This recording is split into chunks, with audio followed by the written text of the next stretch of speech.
Good evening दोस्तों, नमस्कार। आप सब कैसे हैं? और फिर से एक बार हम लोग इस फेसबुक लाइव प्रोग्राम जो हमारे इवेंट है उस पे हम जुड़ गए हैं। और मैं जो हमारे स्पीकर हैं उनको एक इनवाइट भेज देता हूं।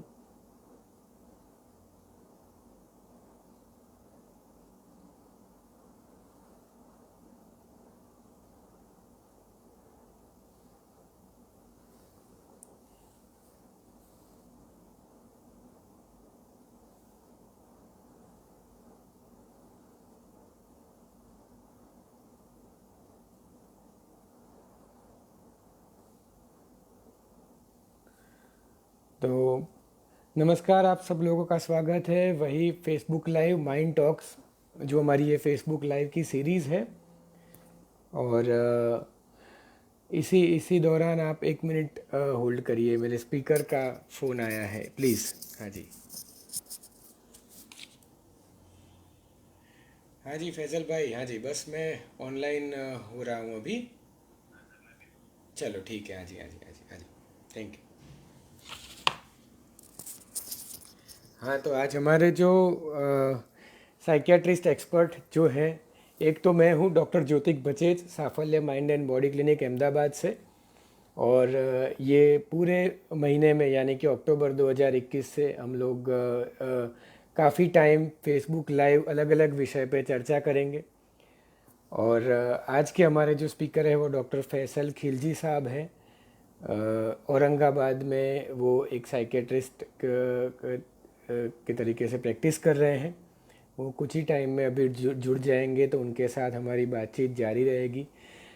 जो लोग भी ये लाइव इवेंट के साथ जुड़े हुए हैं, हमको एनकरेज कर रहे हैं, उनका मैं खूब खूब आभारी हूँ। और आप लोगों के मोटिवेशन और आप लोगों के प्रोत्साहन की वजह से हम ये मानसिक आरोग्य यानी कि मानसिक स्वास्थ्य के बारे में हम अलग अलग विषयों पे चर्चा करते हैं।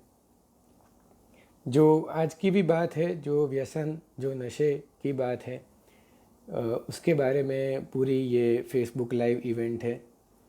तो मैं राह देख रहा हूँ, मैं वेट कर रहा हूँ। और हमारे जो दूसरे साइकियाट्रिस्ट हैं उनको ज्वाइन करने का। तब तक के लिए आपको जो भी सवाल है, अगर आपके मन में व्यसन के बारे में, व्यसन मुक्ति के बारे में कुछ भी क्वेश्चन है, तो आप वो कमेंट सेक्शन में हमें हमें टाइप करके पोस्ट कर सकते हैं। और ये इतनी आम सी बात है, व्यसन की जो बात है, नशे की जो बात है, वो इतनी आम सी बात है कि हम आए दिन उसको न्यूज़पेपर में या तो टीवी में या तो कई बार फिल्मों में देखते रहते हैं। और ऐसा एक विज्ञान का रिसर्च भी है कि ऐसे काफ़ी लोग हैं जो व्यसन की तकलीफ़ से गुज़र रहे रहते हैं, पर उनको रास्ता नहीं मिलता है कि उसको इसमें से व्यसन मुक्ति कैसे होए या ये व्यसन कैसे छोड़ पाए। So substance use disorders are that much common, and we ran a poll on our story last week about whether people consider substance use disorders to be an illness। क्या ये मानसिक रोग है, लोग ऐसा समझते हैं? तो 75% लोगों ने ऐसा बोला कि नहीं, ये मानसिक रोग है। और 25% ऐसे बोलते हैं कि नहीं, ये मानसिक रोग नहीं है। तो अनफॉर्चुनेट बात यह है कि हम लोग व्यसन को कई बार रोग ही नहीं समझते हैं। आम तौर से पाए जाने वाले जो व्यसन हैं वो हमारे घर में ही कई बार रहते हैं, पर उसको हम बीमारी या रोग नहीं समझते हैं। दूसरी एक पोल की बात ये भी थी कि अगर कोई व्यक्ति एक बार नशा करता है तो वो जीवन भर उसका व्यसनी या उसकी आदत उसको पड़ जाती है। तो ऐसी कई सारी दिलचस्प बातें हैं जो व्यसन और व्यसन मुक्ति के बारे में है, जो हम आज डिस्कस करेंगे। मैं वेट कर रहा हूँ हमारे हमारे जो एक्सपर्ट हैं वो हमारे साथ जुड़े और हमारे साथ बातचीत भी करें।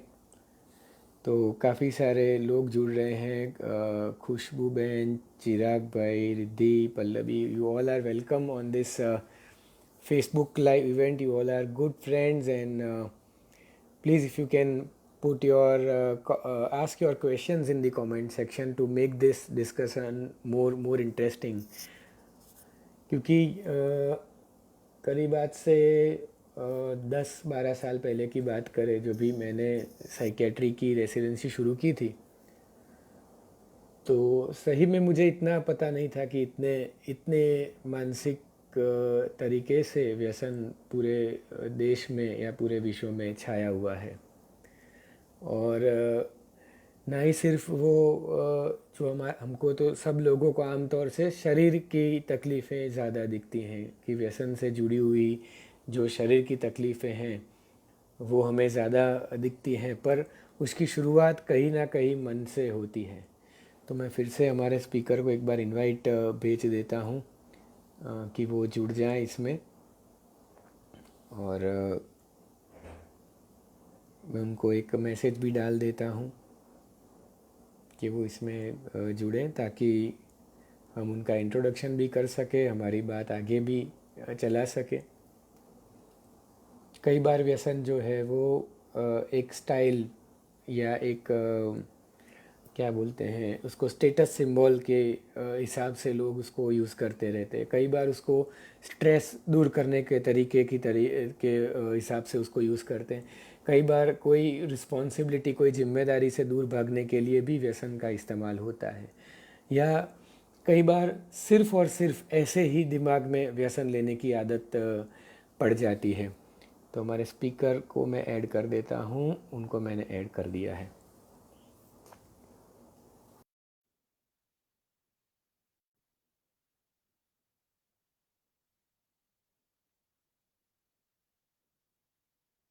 और बस थोड़ी ही सेकंड्स में वो वीडियो में ऐड हो जाएंगे। तो मैं वही बात कर रहा था कि व्यसन जो है वो अलग अलग कारणवश लोग लेते हैं, और आमतौर से ये तकलीफ़, ये जो व्यसन की बीमारी है, उसकी शुरुआत जो है वो कम उम्र में हो जाती है। कम उम्र मतलब टीनेज में हो जाती है, क्योंकि इस दरमियान फिर से एक बार उनको ऐड करता हूँ, उनको ऐड तो किया हुआ है।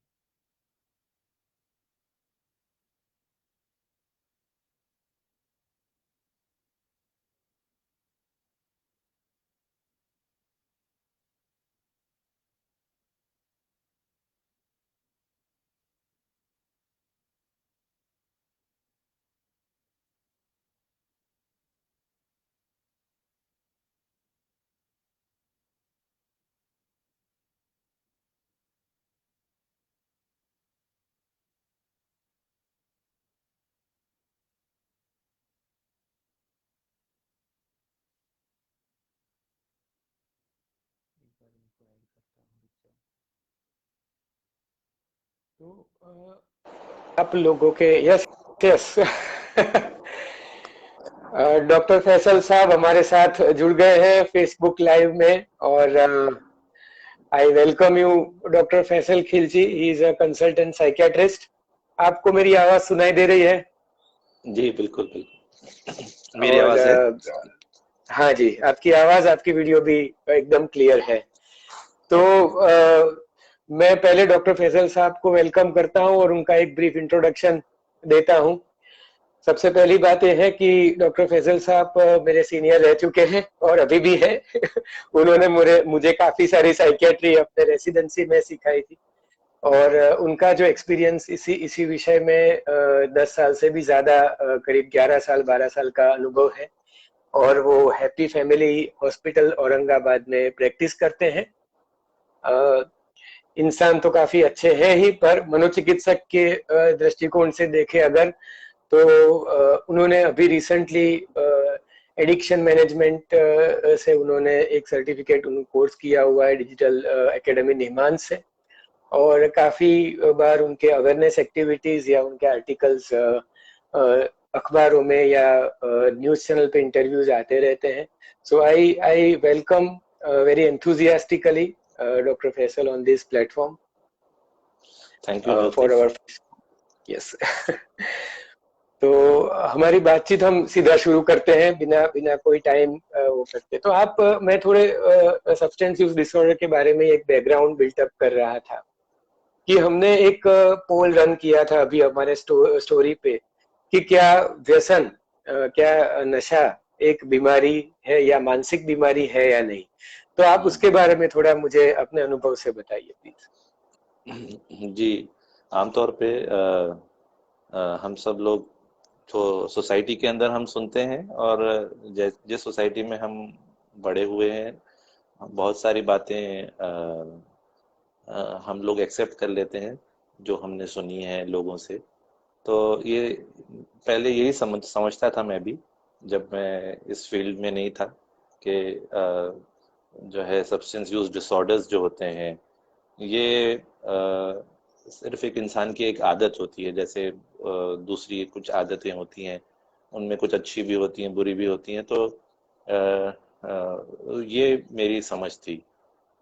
और इसे कोई बीमारी के पर्सपेक्टिव से मैंने कभी नहीं सोचा था, लेकिन जब हमने ये फील्ड के अंदर हमने पढ़ा और इसको समझा, तो ये समझ में आया मुझे कि ये और दूसरी क्रोनिक बीमारियों की जैसे जैसे हाइपरटेंशन है, डायबिटीज है,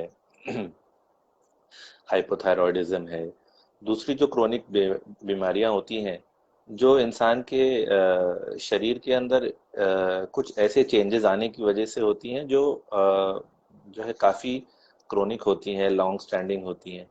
और वो चेंजेस की वजह से फिर वो जो है तकलीफ इंसान को, या सिम्टम्स या जो पैरामीटर्स चेंज होते हैं, वो सब होने लगता है। वैसे ही सब्सटेंस यूज डिसऑर्डर जो हैं, ये हमारे ब्रेन के अंदर, हमारे ब्रेन के ट्रैक्ट्स के अंदर, छोटे छोटे ब्रेन के सेल्स और न्यूरोट्रांसमीटर्स के अंदर, यहाँ तक कि हमारे जो सेल्स का न्यूक्लियस है, हमारा डीएनए है, हमारे जीन्स तक जो है इसके अंदर चेंज हो जाते हैं, इनके अंदर चेंजेस हो जाते हैं। और फिर वो सब जो चेंजेस होते हैं, वो फिर इंसान को उसको बार बार सब्सटेंस को यूज करने, और जो है उस पे जोखिम उठाने, और उसके साथ जितने भी हम फीचर्स देखते हैं, जैसे टॉलरेंस है, और जो है विड्रॉल है, और सेलियंस है, ये सारी चीजें जो है वो फिर होने लगती हैं। और इंसान जो है वो एक चक्रव्यूह जैसा बोलते हैं हम, कि एक बस उसमें फंस जाता है, और उसको जो है और डिसऑर्डर्स के जैसा ट्रीटमेंट की, और उसको प्रॉपर गाइडेंस की ज़रूरत होती है। और जैसे और डिसऑर्डर्स मैनेज किए जा सकते हैं, ट्रीट किए जा सकते हैं, वैसे ही सब्सटेंस यूज डिसऑर्डर भी अब बहुत अच्छे लेवल पे उसके ऊपर वर्क हो रहा है, और बहुत लोग उससे अच्छे भी हो रहे हैं। हमारे पास ऐसे कई एग्जांपल्स हैं जिनको ट्रीटमेंट मिला, सही दिशा में काम किया गया उनके साथ, तो वो लोगों की लाइफ जो है वो बेटर हुई है। तो आपका आपने क्या काफी एक अनुभव है? इंटरेस्ट, हाँ आपने बहुत आप भी। इंटरेस्टिंग बात बताई है, आपने बहुत इंटरेस्टिंग बात बताई है कि जैसे आपने कुछ ही मिनट में इंसान की पूरी लाइफ, जिस जिस इंसान को अगर अगर व्यसन की बीमारी हो उसकी पूरी लाइफ के बारे में आपने बताया। मेरा एक एक्सपीरियंस ये भी रहा है कि जब वो शुरुआत होती है, जब भी वो व्यसन लेने की शुरुआत होती है, तभी सही में उसको पता नहीं रहता है कि इससे आगे क्या होने वाला है। तो वो हाँ। डिसीजन जो शुरुआत का रहता है, वो कई बार काफी सारे फैक्टर्स उसको इन्फ्लुएंस कर जाते हैं। कि कई बार शुरुआत में एक एक एंजॉयमेंट, एक रिलैक्सेशन के हिसाब से वो लेना शुरू करते हैं। कई बार उसको ऑफर किया जाता है कि भाई ये आप लो, अच्छा लगेगा, लो, मजा आता है, रिलैक्स करते हैं, एंजॉय करते हैं। या कई बार वो एक सोशल कल्चर हो जाता है कि जैसे पार्टी में सभी लोग हो रहे हैं तो हम भी थोड़ा क्यों ना ट्राई करें, तो एक एक्सपेरिमेंटेशन के हिसाब से भी वो ट्राई होता है। हम्म।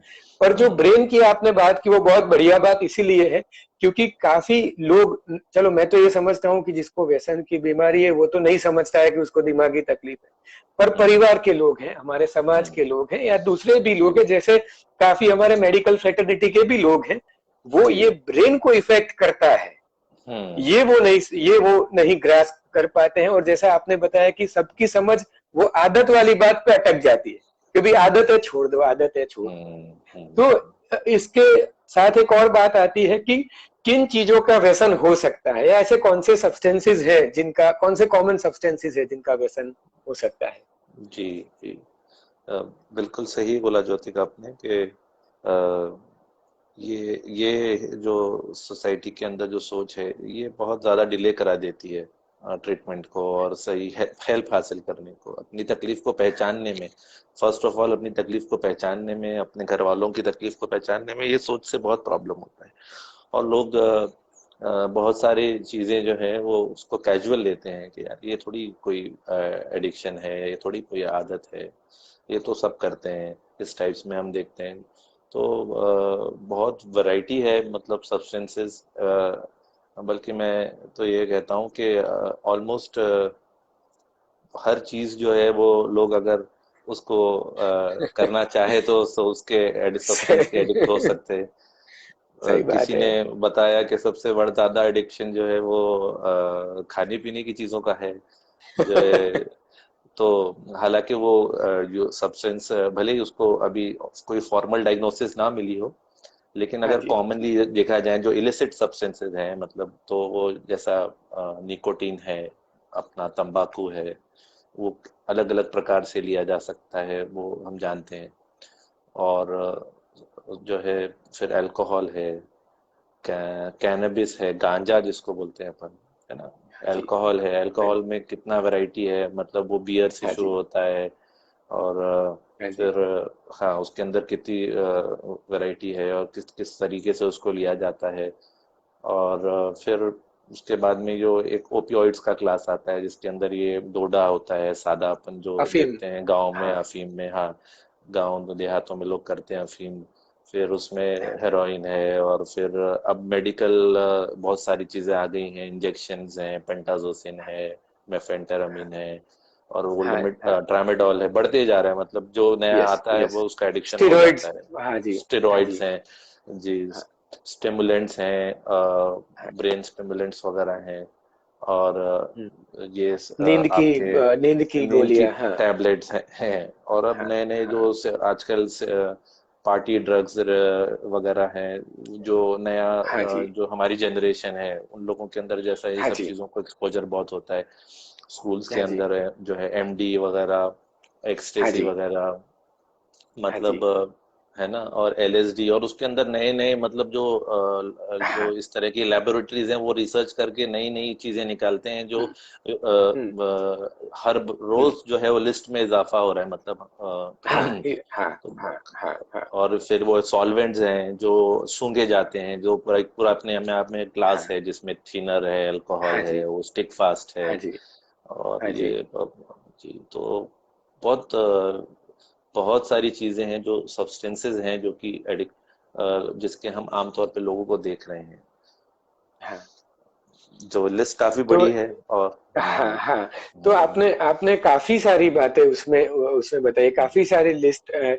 तो इसको इसको मैं थोड़ा और आगे अगर बढ़ाऊं तो ऐसी कोई भी चीज है जिसको आपका मन जो है, आपका दिमाग जो है वो ज्यादा ज्यादा लेने के लिए उतावला होता है, या एक हम्म, क्वांटिटी पे आप पहुंच जाते हो, फिर उससे आपके मन में शांति नहीं होती है, आपको अंदर से वो रिलैक्सेशन नहीं मिलता है, तो उसकी क्वांटिटी बढ़ाते रहते हो। फिर अगर अगर कोई इंसान वो क्वांटिटी में लेता ही रहे, फिर अंदर से पूरे दिन या दिन भर उसके विचार, या वो कैसे सब्सटेंस में पालूं, कैसे उसके पीछे में जाऊं और कहाँ से वो चीज में लेके उसको उसका व्यसन करूं। तो जैसे जी जी, कंजम्पशन और उसकी तकलीफें, उसकी साइड इफेक्ट्स जानने के बावजूद भी वो उससे छूटती नहीं है। या जो राइट आपने बीच में बात बताई विड्रॉल की, या ये सारे जो सब्सटेंसेस पदार्थ है वो अगर तुरंत वो छोड़ दे तो उसके कारण जो दिक्कतें होती है, मेडिकल और मानसिक हम्म, दिक्कतें होती है, उससे जी परेशान रह के भी वो लोग नहीं ले पाते हैं। तो ये सारे जो सिम्टम कई बार इकट्ठा होते हैं, तो जो हम्म, सब्सटेंसेस डॉक्टर फैजल साहब ने बताया वो सारे सब्सटेंसेस का व्यसन हो सकता है। तो इसके तो ये व्यसन की जो बात है, तो किसी भी इंसान को वो अंदर से दिमागी क्या चेंजेस होते हैं इस, क्योंकि ये दिमाग वाली बात बहुत जानना जरूरी है, तो हमारे मन हम्म, में एक बात क्लियर होगी कि सही में क्या तकलीफ है। तो इसमें हम्म, दिमाग के कौन से केमिकल्स या कौन से भाग इन्वॉल्व रहते हैं, उसके बारे में थोड़ा आप मुझे बताइए प्लीज। जी जी। तो बेसिकली जो है अगर हम मोटा मोटा देखें, जैसा समझें, तो हमारे सबके दिमाग के अंदर एक रिवॉर्ड पाथवे है। यानी अगर हम कुछ करते हैं जिससे कि हमें अच्छा फील होता है, कुछ भी करते हैं हम, हम कुछ अच्छा काम करते हैं, कुछ अच्छा नई चीज करते हैं, कुछ चीज एंजॉय करते हैं, फैमिली के साथ टाइम स्पेंड करते हैं, या इनफैक्ट हम अपना काम अच्छे से करते हैं, तो जिससे भी हमको खुशी मिलती है, आनंद मिलता है, जिससे हमको खुशी फील होती है, तो ये जो हमारे ब्रेन के अंदर एक न्यूरोट्रांसमीटर है जिसको डोपामिन बोलते हैं। तो ये जो है, इसकी वजह से हमें खुशी का एहसास होता है। एहसास हो। और जी, और ये डोपामिन जो है, ये जब हम कोई ऐसी कोई चीज एक्सपीरियंस करते हैं जिससे हमें खुशी होती है, तो ये हमारे ब्रेन के अंदर एक सर्किट है जिसको हम रिवॉर्ड सर्किट बोलते हैं। और जिसके अंदर जो है ब्रेन के फ्रंटल लोब का कुछ पार्ट है, जैसा मीडियल फ्रंटल लोब है, हाँ फ्रंटल जी। प्री फ्रंटल हाँ लोब जी। है। हाँ, हाँ और जी। अपना जो इंसुला है, ऐसे कुछ ब्रेन के और पार्ट्स हैं, तो ये हाँ जो जी। है इसके अंदर इन्वॉल्व होते हैं। और इन पार्ट्स के अंदर क्या होता है बेसिकली, ये जो ट्रैक्स हैं, इन ट्रैक्स के अंदर रिवॉर्ड सर्किट के अंदर डोपामिन जो है वो ज्यादा रिलीज होता है। और हाँ जिससे जी। कि एक हमें आनंद का, या एक, या इसको बोलेंगे हाई मिलता है, या एक हाँ किक जी। मिलता है। और सब्सटेंसेस से क्या होता है कि काफी इंटेंस होता है, मतलब हम्म। स्पेशली जो डिसऑर्डर्स, इलिसिट सब्सटेंसेस हैं, तो ये कैसा हम्म। करते हैं कि इससे बहुत इंटेंस जो है एक्सपीरियंस होता है, जो प्लेजर का या हाँ आनंद जो जी। है वो हम बोल लें, तो हाँ जी। मजा जिसको बोल लें, तो वो जो फीलिंग आती है, तो वो नॉर्मल एक्सपीरियंसेस से जो है रेयरली आती है। नॉर्मल जो हमारे काम है, नॉर्मल जो हम चीजों में इन्वॉल्व होते हैं, तो वो तो सब्सटेंस से जो है ये चीज बहुत आती है, तो इंसान जो है वो उसको फिर क्रेव करने लगता है कि यार वो जो फीलिंग आई थी मुझे, वो बहुत जबरदस्त थी, वो वैसा जो मुझे कुछ मिनट्स और घंटे के लिए एक्सपीरियंस आया था, वो मेरी लाइफ में पहली बार था, और मैं और इंसान फिर वो ट्राई करता है उसको कि यार मैं और एक बार करके देखूं। हम्म। और उसका हम्म। मन जो है वो उसको रिवॉर्ड सर्किट जो है वो उसको उस तरफ पुल करता है, और धीरे धीरे ये रिवॉर्ड सर्किट जो है हमारा, जो नॉर्मल हमारे लाइफ के लिए जरूरी है, ताकि हम लाइफ के अंदर हम्म। जो है एंजॉय करें लाइफ को, और लाइफ हम्म। में जो ऑब्लिगेशंस हैं उनको हम कर सकें, और एक लाइफ को अच्छे से लीड कर सके, तो ये पूरा सिस्टम जो है, जो कि ये जैसा अपन हाँ ने जी। पढ़े हैं कि ये पूरा हाईजैक हो जाता है हम्म। सब्सटेंसेस से। हाँ जी। एंड हाँ जी। देन हाँ जी। फिर क्या होता है कि ये ही चीजें, सब्सटेंसेस ही हमको वो खुशी की फीलिंग देते हैं, और हमारी जो रूटीन है वो हमको बहुत बोर होने लगता है, मतलब उसमें जो मजा हमको आता था, जो प्लेजर आता था, वो हाँ। फील होना खत्म हो जाता है, हाँ जी। हाँ कंसंट्रेशन जी। खत्म हो जाता है। तो देन ये एक मोटा मोटा अगर अपन बोले, बाकी हाँ। चेंजेस हाँ। जो है हाँ। वो तो हाँ। सेलुलर लेवल के ऊपर भी आते हैं, और आते हैं। हाँ जैसे जी। मैंने बोला हाँ जी। जेनेटिक लेवल के ऊपर चेंजेस आ जाते हैं, इंसान की जीन्स का एक्सप्रेशन चेंज हो जाता है, और फिर वो चीजें कई बार जो है स्टडीज बता रही हैं कि अब वो तो आगे नेक्स्ट जनरेशन तक वो चीजें प्रोपगेट होती हैं, फिर उनके बच्चे ज्यादा हम्म। प्रीडिस्पोज होते हैं उस तरीके की फीलिंग्स के लिए। हम्म। तो हाँ जी। ये सब चेंजेस जो है हमारे बॉडी में सब्सटेंसेस के रेगुलरली लेने से हमारे ब्रेन में स्पेशली आने लगते हैं। हाँ और जी। हाँ, इसका एक्सेस होता है तो फिर हमें और दूसरे डिसऑर्डर्स और दूसरी प्रॉब्लम्स भी आने लगती हैं। ये सब भी हाँ हम जी। देखते हैं, तो इस तरीके से चीजें हैं जी। नहीं, तो आपने जैसे ब्रेन स्ट्रक्चर के बारे में बात बताया, तो ऐसा है कि जो जिन जिन लोगों को सब्सटेंस यूज डिसऑर्डर है, उन उन सभी लोगों को करीब करीब ये तकलीफ, ये ब्रेन में चेंजेस हो ही जाते हैं। भले कुछ जी, लोगों को जल्दी होते हैं, कुछ लोगों को देरी से होते हैं।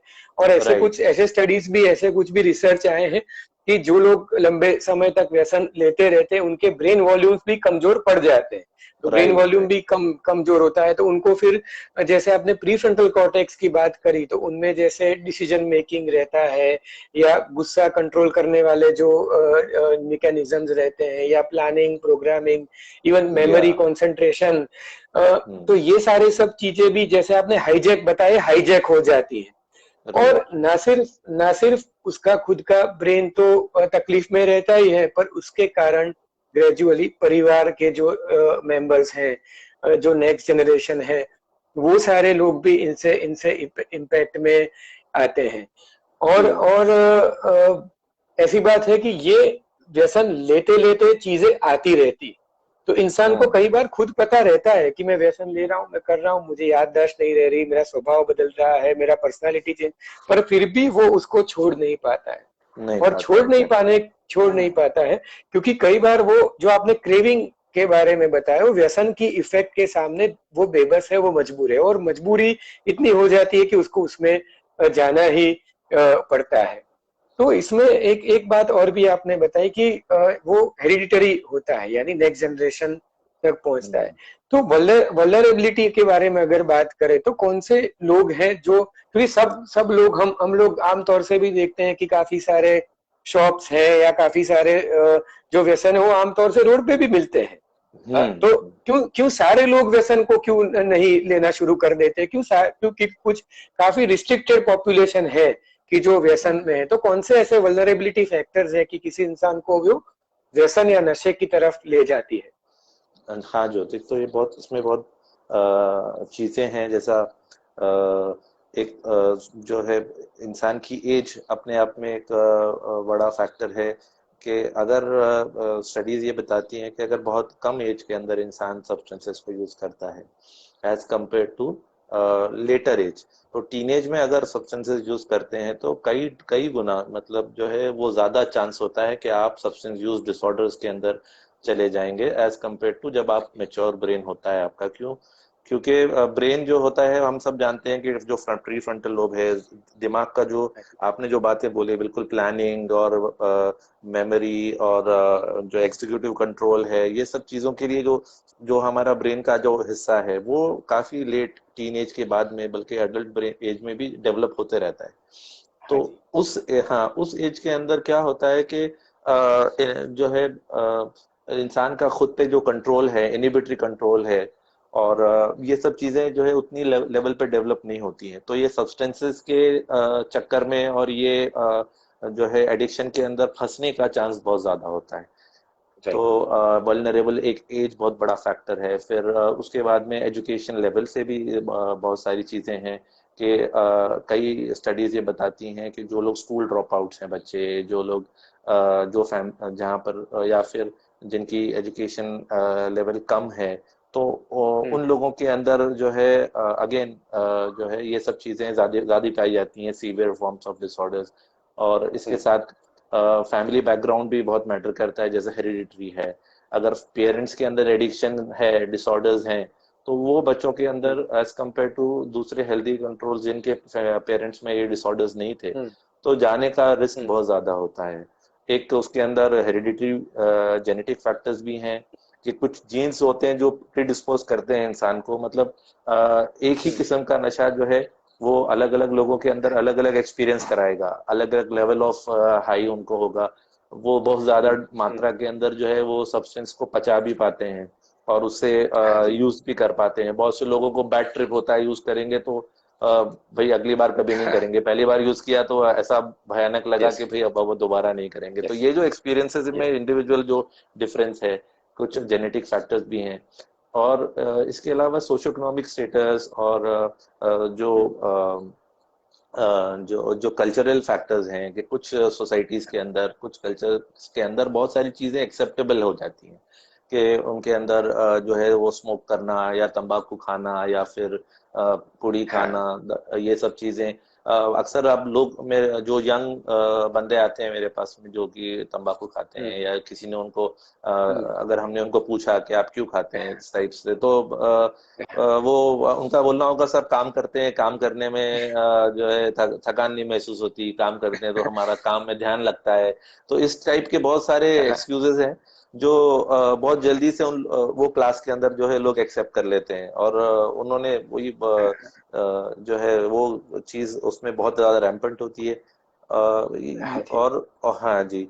और जो है फिर कोमॉर्बिडिटी बहुत बड़ा एक फैक्टर जो है वो वल्नरेबिलिटी में जाता है। जैसे जो लोग खुद बेसिकली एंग्शियस होते हैं, डिप्रेस्ड होते हैं, और उनका जो है एंजाइटी, डिप्रेशन या उनकी जो मानसिक प्रॉब्लम होती हैं, जिसको वो खुद नहीं समझते हैं, और अनजाने में उसको उसको ट्रीट करने के लिए, उसको मैनेज करने के लिए लोग जो है वो ये सब्सटेंसेस का सहारा लेते हैं।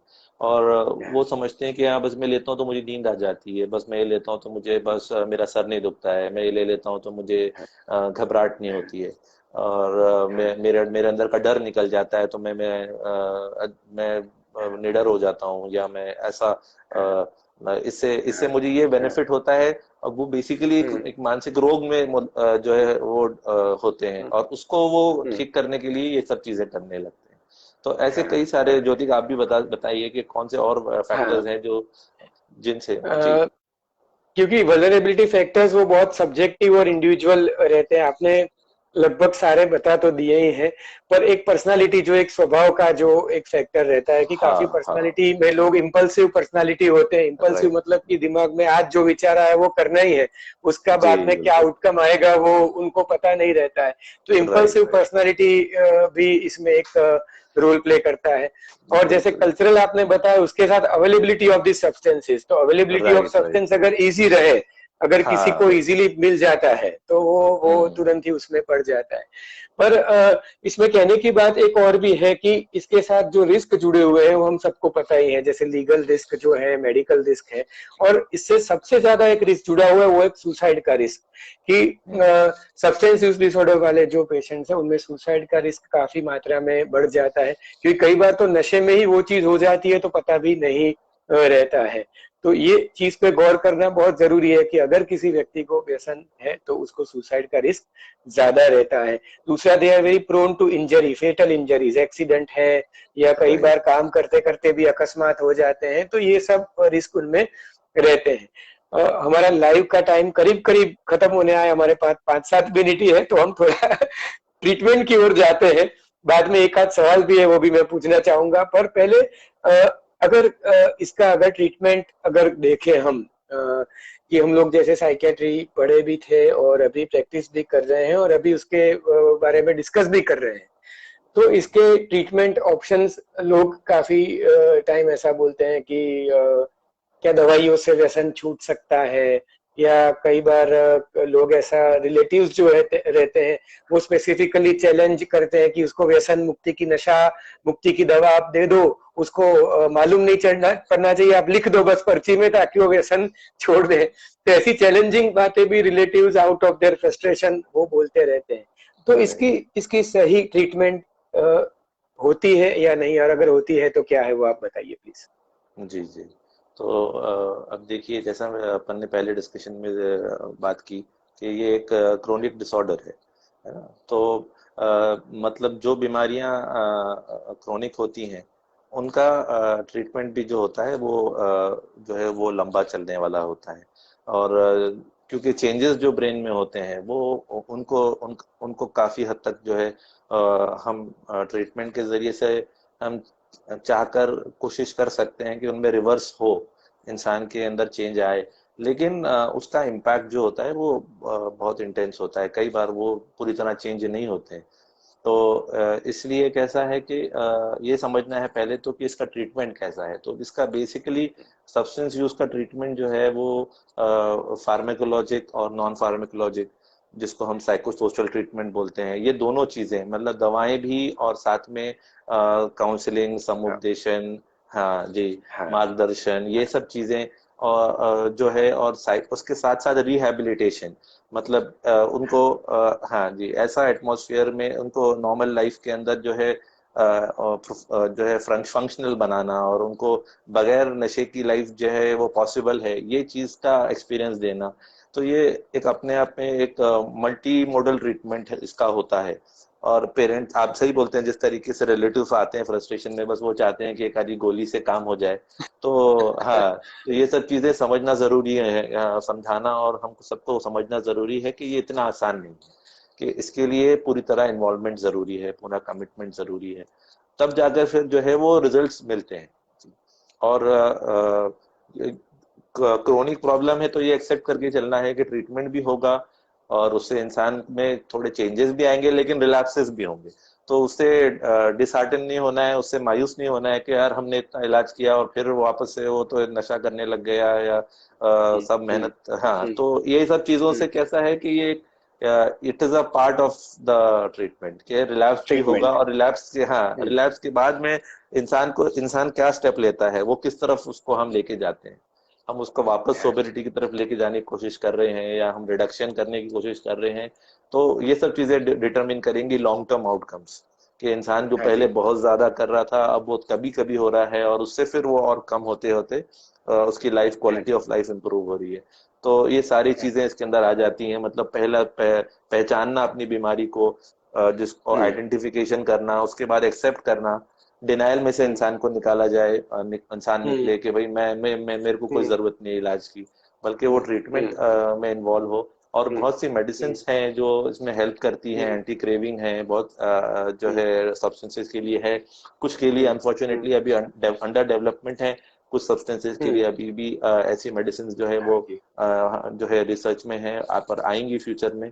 और इसके साथ में हाँ जी। जो है, हाँ, इंटेंस जो फेज होता है शुरू शुरू का, जिसको हम डिटॉक्सिफिकेशन कहते हैं, कई बार वो उसकी जरूरत पड़ती है जब ज्यादा इंटेंस एडिक्शन होता है, और उसके लिए कई बार एडमिट भी होना पड़ता है। कभी होता है कि वो इतना इंटेंस नहीं होता है तो ओपीडी बेसिस पे भी उसको, और जो है सेल्फ हेल्प ग्रुप्स के जरिए से मैनेज किया जा सकता है, और फॉलोअप के जरिए, मेंटेनेंस के जरिए, ट्रीटमेंट में इन्वॉल्व रखने के अलग अलग फॉर्म से रखने से इन लोगों के अंदर अच्छे आउटकम्स आते हैं। हाँ। तो जैसे आपने फेज वाइज ट्रीटमेंट के बारे में बताया और काफी मोडालिटीज भी है, हम्म। इसके साथ साथ एक बात ये हुई होती है कि कोई इंसान अपने आप को तैयार कैसे करे कि भाई मुझे डी हम्म। एडिक्शन करना है किसी भी व्यक्ति को, हम्म। क्योंकि ऐसी भी रिसर्च है कि जो इंसान व्यसन करता है उसको एक बार तो ऐसा विचार आता है कि मैं इसको छोड़ दूं। तो हम्म। अपने अपने आप को कैसे तैयार करे, उसकी एक दो बातें हैं कि सबसे पहले तो आपको व्यसन किसके लिए छोड़ना है ये आपको तय करना पड़ेगा। कि अगर आपके फैमिली मेंबर्स आपको कहते हैं कि आपको छोड़ना है या आपको कोई दूसरी तकलीफ ना हो इसके लिए आपको छोड़ना है, तो इसमें जो बाहर एक्सटर्नल फैक्टर्स अगर किसी कोई इंसान उसको पकड़ के चलेगा तो उसका मोटिवेशन बहुत वीक होता है। राइट। स्ट्रॉन्ग मोटिवेशन तभी आता है जब वो अपने खुद के लिए उसको छोड़ने छोड़ने के लिए वो मोटिवेट हो। और वो स्ट्रॉन्ग मोटिवेशन जैसे आपने बताया क्रॉनिक डिसऑर्डर, तो मोटिवेशन पूरी ट्रीटमेंट तक उसको मोटिवेशन और उसके बाद भी वो मोटिवेशन टका टिका के उसको रखना पड़ता है। कि राइट। जैसे ट्रीटमेंट शुरू करी है, पूरे विड्रॉल ठीक हो गए, व्यसन छूट भी गया, 2 महीने 4 महीने गुजर गए, अचानक से वही राह पे वो चला, अचानक से वही फ्रेंड मिले, अचानक से वही ग्रुप मिला और तभी उसके सामने वो चीज ऑफर हुई, तो तभी क्या डिसीजन लेना है वो इंसान को खुद तय करना रहता है। तो उसका मोटिवेशन जो है वो जी। ट्रीटमेंट के दौरान या उसके बाद भी उतना ही फर्म और उतना ही मजबूत रहना चाहिए और वो खुद पे रहता है। तो इसमें ये मोटिवेशन फैक्टर बहुत इंपॉर्टेंट है। और मोटिवेशन के लिए साथ साथ जो साइको सोशल बात आपने करी कि जो साइकोथेरेपी है वो मोटिवेशनल काउंसलिंग हो उसके लिए हेल्पफुल रहती है। तो ये सारी जो बातें जो है वो व्यसन और ट्रीटमेंट और उसके बारे में जो हमने बात करी है, आखिर में डॉक्टर फैसल साहब हमारा टाइम भी we have I think beyond time now, तो कुछ टेक होम मैसेज जो लोग ये फेसबुक लाइव को अभी भी देख रहे हैं या बाद में भी जब भी देखेंगे क्योंकि वीडियो इस पे रहेगा, तो आप कुछ टेक होम मैसेज बोलना चाहे व्यसन के पेशेंट को या उनके फैमिली मेंबर को। जी, मेरा तो इसके बारे में आप जो है सब लोगों से यही रिक्वेस्ट है और मैसेज है कि देखिए ये एक ऐसी चीज़ है, ये जो है अब किसी से छुपा नहीं है, और ये प्रॉब्लम ऐसा है कि ये सोसाइटी के अंदर और दिन ब दिन ये प्रॉब्लम जो है वो बढ़ते ही जा रहे हैं। तो इसके लिए हम लोगों को मिलकर काम करने की ज़रूरत है। हमें जो है प्रोएक्टिव बनना पड़ेगा। हमें अपनी तरफ से जो हम काम कर रहे हैं कि भाई हाँ, खुद को बचाना है वो तो है ही, लेकिन हमें दूसरों को भी बचाने का एक अप्रोच रखना है। अगर हम, जिस एक आम मिसाल है कि भाई दूसरे का घर जलता है तो इंसान सोचता है कि भाई मेरा घर तो बचा हुआ है ना। तो अगर हाँ जी। वो आग, हाँ, अगर उसको हम ऐसा अप्रोच रखेंगे कि जो है से वो हाँ फलां जी। लोग ऐसे एडमिट एडिक्ट हैं और वो लोग खराब हैं और हम तो हम्म। बचे हुए हैं, हम बचे हैं, तो ज्यादा वक्त नहीं लगेगा कि ये प्रॉब्लम्स के अंदर जो है धीरे धीरे हमारे ही घर में से कोई या हम हमारी जनरेशन में से कोई आ जाएगा। तो इसके लिए जो है बहुत ज्यादा मिलके काम करने की जरूरत है। एक बड़े लेवल पे हमको इसके लिए अवेयरनेस क्रिएट करना इसके लिए बहुत ज्यादा जरूरी है।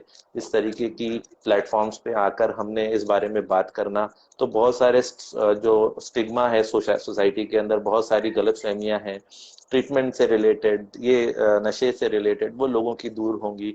और लोगों को हेल्प करना, और जो लोग इसमें गुजर रहे हैं उनको ट्रीटमेंट के लिए हम मोटिवेट करें।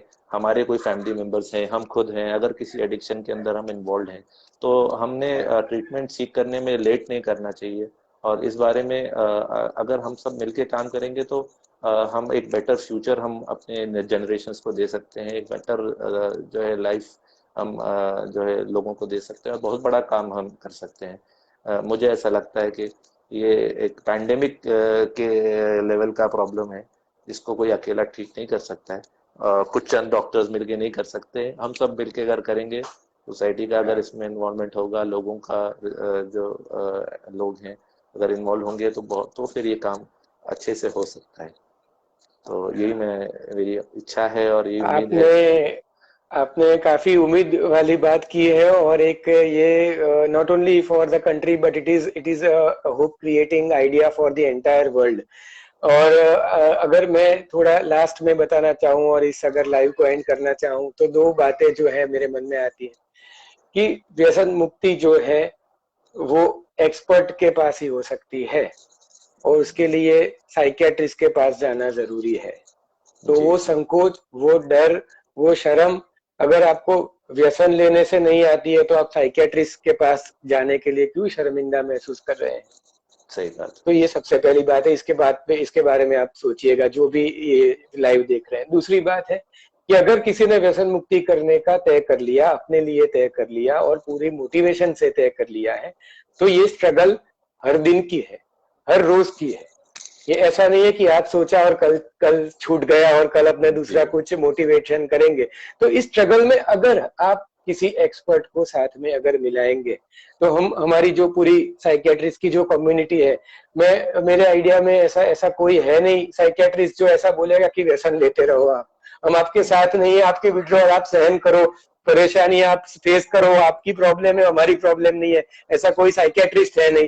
तो आप एक्सपर्ट को अगर साथ में मिलाएंगे तो आपकी स्ट्रगल है उसमें एक नई दिशा मिलेगी, एक पॉजिटिव वाइब, एक पॉजिटिव होप आपको मिलती रहेगी, और वो स्ट्रगल भले डिफिकल्ट है पर वो अपने हिसाब से आसान और वो कम होती जाएगी।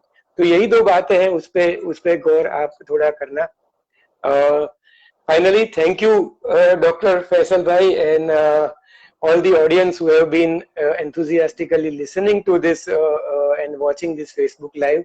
तो ऐसे इंटरेस्टिंग टॉपिक के साथ हम वापस मिलते जाएंगे इसी प्लेटफॉर्म पे। Thank you so much Faisal भाई। Thank you Jyoti, thank you everybody. Thank you नमस्कार। हाँ जी, थैंक यू।